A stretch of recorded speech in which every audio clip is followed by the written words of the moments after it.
play King Lear by William Shakespeare, an English playwright, poet, and actor, born 1564 and died 1616. Shakespeare wrote a total of 37 plays, including tragedies, comedies, and histories, in which he explored the various themes such as the role of power, self-discovery and identity, the complexity of family relationships, and many others that deeply inspired his audience. Shakespeare ties religion and the context from the times in which his plays take place. King Lear was written during a period of monarch rule when the role of the monarch was under heavy scrutiny. King Lear was written and performed while King James VI of Scotland and IV of England was in power. He dreamed of a unified Britain.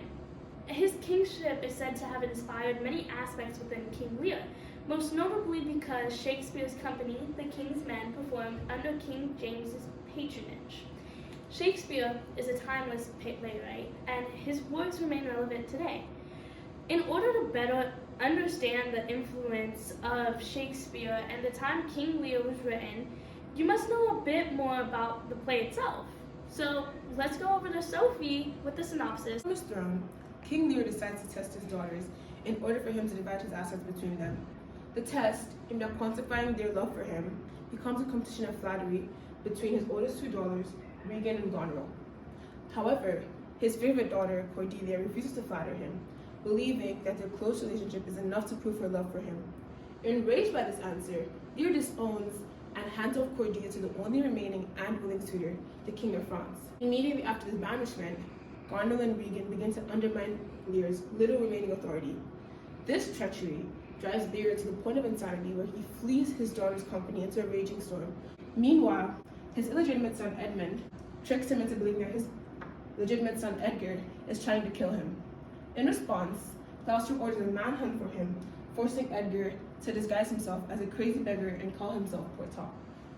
Gloucester, realizing the betrayal of Lear's daughters, Goneril and Regan, decides to accompany and help Lear. However, as Regan and Cornwall discover Gloucester helping Lear, they accuse him of treason, blind him, and turn him out to wander the countryside, where he ends up being led by his son Edgar in disguise towards Dover, where Lear is also being led. In Dover, a French army led by Cordelia lands in order as part of an invasion to save her father Lear. Edmund becomes romantically involved with Goneril and Regan, whose husband Albany is increasingly sympathetic towards Lear's cause. Gloucester attempts suicide after uncovering his son Edmund's betrayal, but Edgar tricks him by leading him off an imaginary cliff in order to save his life.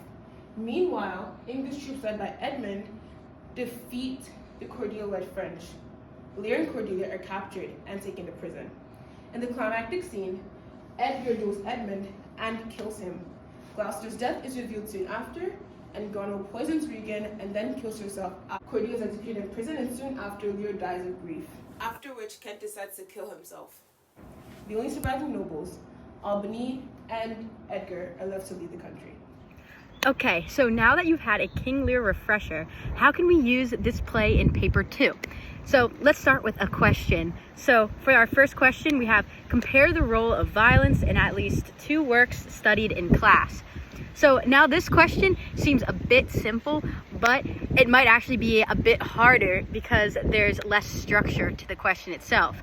So you have to make sure that your thesis is clear and specific for simpler questions like these. A good book to compare King Lear to with the topic of violence is Blindness. So for the question, compare the role of violence in at least 2 works studied in class. Our thesis statement could be something like, both texts utilize detailed imagery and grotesque dialogue within the depiction of violence, displaying how violence is used to reinforce power dynamics. So for questions with a similar structure to ours, you would want to have a specific and direct thesis statement, and this will help a lot with criterion D.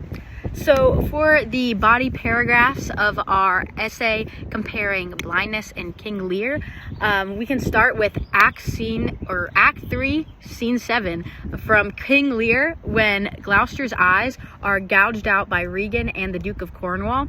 And we can compare this to the sexual assault of the women in Blindness, which is roughly on pages 178 to 181. And then as King Lear is a play, the detailed imagery and grotesque dialogue are combined. This contrasts with blindness as these choices are seen separately. Imagery is also evident in the stage directions, but since Shakespeare doesn't include much stage direction, the imagery is mostly prevalent in the dialogue of King Lear.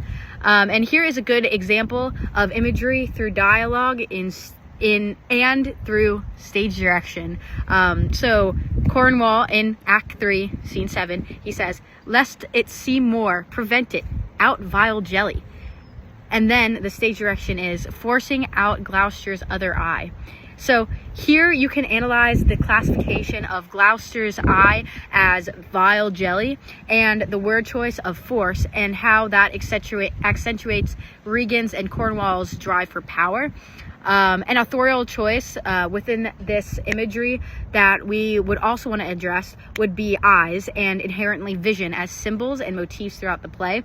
And the relationship between vision and right and wrong connects King Lear to blindness. So once Gloucester becomes blind, he can now see his wrongdoings, and this juxtaposition is also present in blindness, how the doctor's wife is the only character not infected with blindness and is arguably the most good one. So now in a real paper 2, you would want to talk about more than just a single scene from both texts. So another scene you could use from King Lear that supports our thesis and answers the question about violence could include Act 5, Scene 3, which is the sword fight between Edgar and Edmund. And then from blindness, you could use the scene when the soldiers shoot the internees when they try to come for food, and that's on page 136. Or you could use the scene when the car thief is shot by the soldiers on page 73 to 75. So enough of that question. On to number 2. The last question was vague and seems simple, but as Vic showed, it requires a lot of effort to make sure your essay is structured and specific enough for the IB exam. However, some paper 2 questions have more than one part to answer. So let's explore the question, discuss how power is presented in the works you've read, and explore how this can be viewed in different historical, social, or cultural contexts. If you feel you cannot answer any other question, you must know how to answer this. So let us break down the question in order to understand how it should be answered. The first part of the question is to discuss how power is presented in both works. The second part of the question, asking to explore, is where you should pick a specific context to look into. We would choose to use both King Lear and Pride and Prejudice to answer this question, exploring how power can be viewed in a social context to explain the role of gender and family dynamics on power. We will focus on the social context of both works because they share a similar historical and cultural context as they were written in the same country in different time periods. Although many of the examples stated focuses on flattery, it is important to take into consideration pride within King Lear. King Lear is a very prideful man, and he is characterized as such both directly and indirectly. But one of the main setbacks of this is that as a king, his pride affects his subjects, and his pride affects his family. Because of his pride, he needed to heal that flattery in order to divide the land. His pride also impacted the relationship with his daughters, as he kept his position as king even though he was giving them his land. This means that although they were next in line and they should be giving power, they were still powerless, which goes into the role of social context, as during this time, women were already again powerless, and now they weren't being given a normal monarchical power that should have been handed down to them. This adds to the complexity of the family dynamic within King Lear. Now, looking at Pride and Prejudice, we see a very different power dynamic. Though both are rooted in the same social structures of class and gender, in Pride and Prejudice, power is depicted primarily through the lens of pride and how it influences relationships, specifically that of Elizabeth Bennet and Mr. Darcy. Pride, both Darcy's and Elizabeth's, shape their interactions and serve as a critical force in defining power. In chapter 34, at Darcy's first proposal, it highlights how pride and social hierarchy intersect. When he admits, "In vain have I struggled," Darcy reveals his affection but also his sense of superiority. He cannot ignore the degradation he feels in proposing to someone of a lower status, reflecting the power imbalance dictated by class. Darcy's pride in his wealth and position overshadows his declaration of love, making it less about genuine connection and more about navigating social expectations. His internal conflict between love and societal duty reflects the tension of power in Regency England. Elizabeth, in turn, demonstrates her own pride by rejecting Mr. Darcy's initial proposal, challenging societal norms that pressured women to marry for status and security. Her resistance reflects the limited power available to women in a patriarchal society and underscores her desire for mutual respect and genuine love. Later on in chapter 58, Darcy's pride has softened, acknowledging her independence and rejecting the idea of marriage as a mere transaction. This change reveals Darcy's growth, as he now respects Elizabeth's autonomy, an important form of power which he had previously overlooked. Austen further explores power through character flaws, contrasting Elizabeth's independence with Charlotte Lucas's pragmatism in marrying Mr. Collins. In the end, Austen critiques the societal structures that dictate power, showing how pride can both be reinforced and challenged by these dynamics.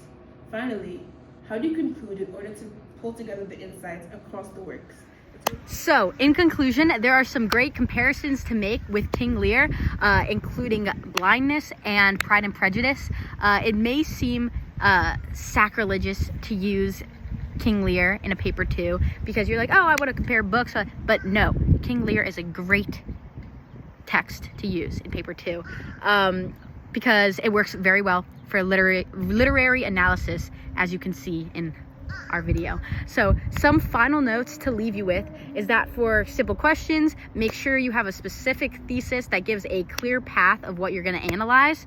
And then for more dense, complicated questions, you have to make sure that you address each aspect of it, because if you decide to ignore a part of the question, you risk losing a lot of points, like a lot. So make sure you pay attention to that stuff.